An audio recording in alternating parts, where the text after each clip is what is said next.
NAB starts today, and a bunch of companies have introduced their newest tech, and some of it's pretty cool. DJI announced their newest FPV drone, the Avata 2, and the RS4 and RS4 Pro gimbal. But what everybody's losing their mind about is Blackmagic's announcement of 3 new cameras. And they look pretty interesting. One of them is 17K and has a 65mm sensor. That's wild. But I want to talk about the PYXIS, what is it? PYXIS, I think. PYXIS.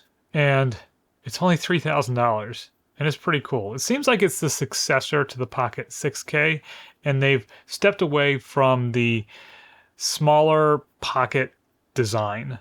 And it's more of a traditional cinema camera format. It's a box that you can build onto. It's got a bunch of, 1/4-20 and 3/8-16 threads that you can put arms, handles, monitors, whatever you want onto the camera, which is pretty cool. But what's really amazing is the price. And that's kind of Blackmagic's MO. They come in with a really seemingly superior camera that has great image quality, a lot of features at a really good price.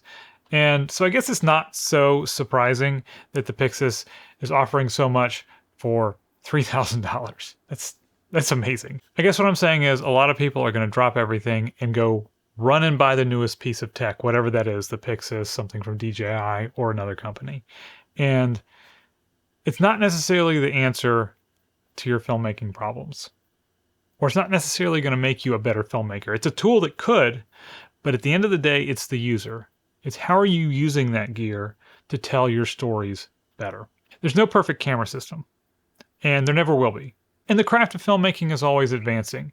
So there's always going to be new features that we as the end user are going to want. And I'm probably saying this more to myself than to anyone else. I would probably go and buy everything on B&H Photo if I could. Because I just love gear. So I have a fixed amount of money that I can spend on tech each year. And I got to spend that wisely. I got to spend it with what I think is going to enhance my creative abilities and storytelling the most, and what's going to bring in the most income.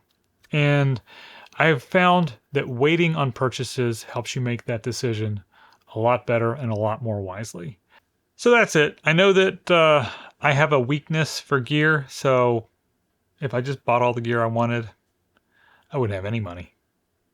So it's just something that I need to be aware of. And if that's you, which I think a lot of filmmakers it is because we like gear, just keep it in mind as you're making purchases. And probably wait on the purchase for a day or two and see if you really, really need it. I'll see you in the next one.